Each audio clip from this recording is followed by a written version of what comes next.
It is exactly 64 years since the discovery of oil in commercial quantity in a community called Otuabagi in present-day Bayelsa State. In our specials tonight, TVC's Ovieteme George visits the host community of Oloibiri oil fields to find out how the people are faring since Shell Petroleum Development Company pulled out of the area in 1972. With agriculture as the highest foreign exchange earner, Nigeria was largely a mono-commodity economy in the pre-colonial era.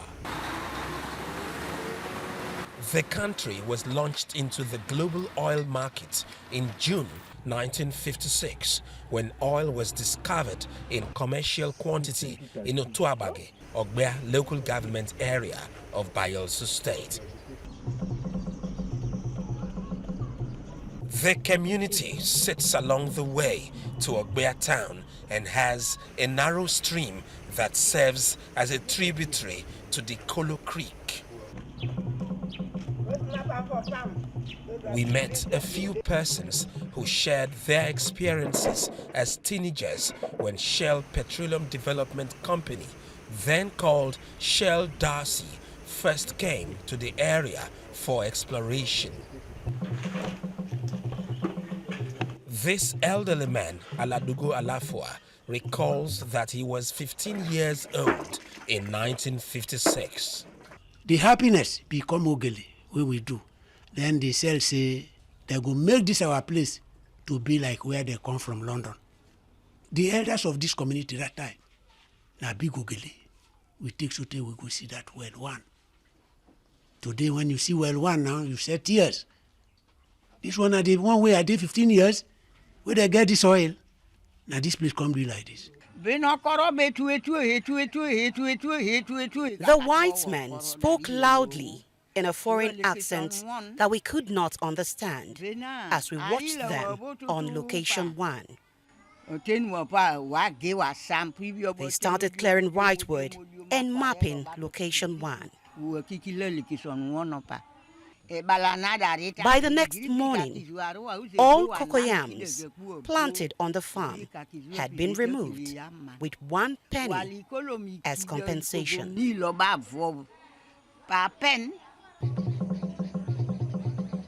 The taps ran dry in Otuabagi, indicative of a non-functional project meant to provide potable water in the community.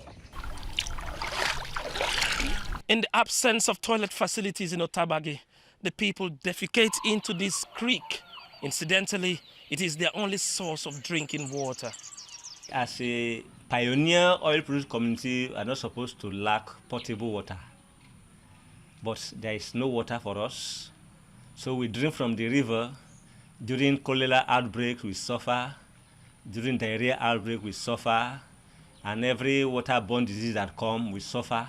Since we are drinking the river water, it affects the children and the women mostly, because most women, they are having cancer, they are having many diseases, even the children, measles, malaria, and other diseases. It is nightfall in Otuabagi. The community is dark, save for solar-powered street lights provided by an interventionist agency. There is no light, no hospital, no nothing. People are suffering. We don't have power to go and fight with the federal government or Shell. The locals say Shell Petroleum Development Company pulled out of the area in 1972.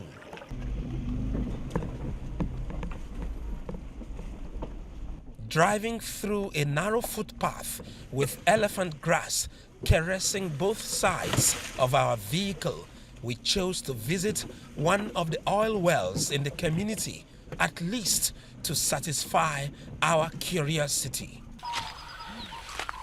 This is oil well 8, and like all the oil wells in the Oloibiri oil field, it looks abandoned.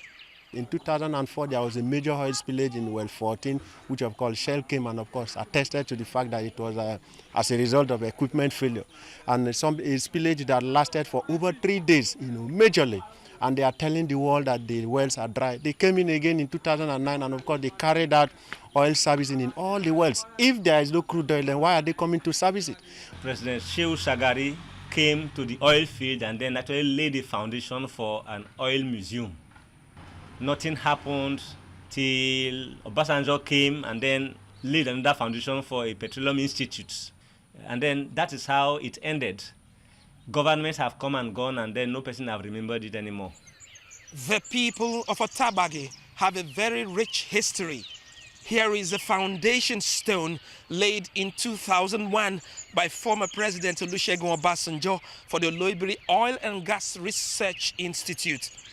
But 20 years after, nothing is happening here. The entire area is covered by bush and perhaps some lazy lizards for company. The 30% derivation fund could have been used to develop even this community, especially because of what it has become, being the first place that produces oil. All of the needs of the Otuabagi community can be provided. And I call on government, the federal government, the SPDC, the state government, the local government to come together and resolve all the problems. With 12,008 feet and approximately 3,639 meters, this is the famous Oil Well 1, which launched Nigeria into global economic reckoning in 1956. But 64 years after, it stands as a symbol of neglect. Its host community, Otuabagi, lacks basic amenities and infrastructure. And where successive administrations have looked the other way, perhaps President Muhammadu Buhari could write his name in gold by looking in this direction to assuage the plight of the people yearning for economic development. Ovieteme George, TVC News, Otuabagi. An insightful report by our correspondent Ovieteme George, and we hope the government does the needful.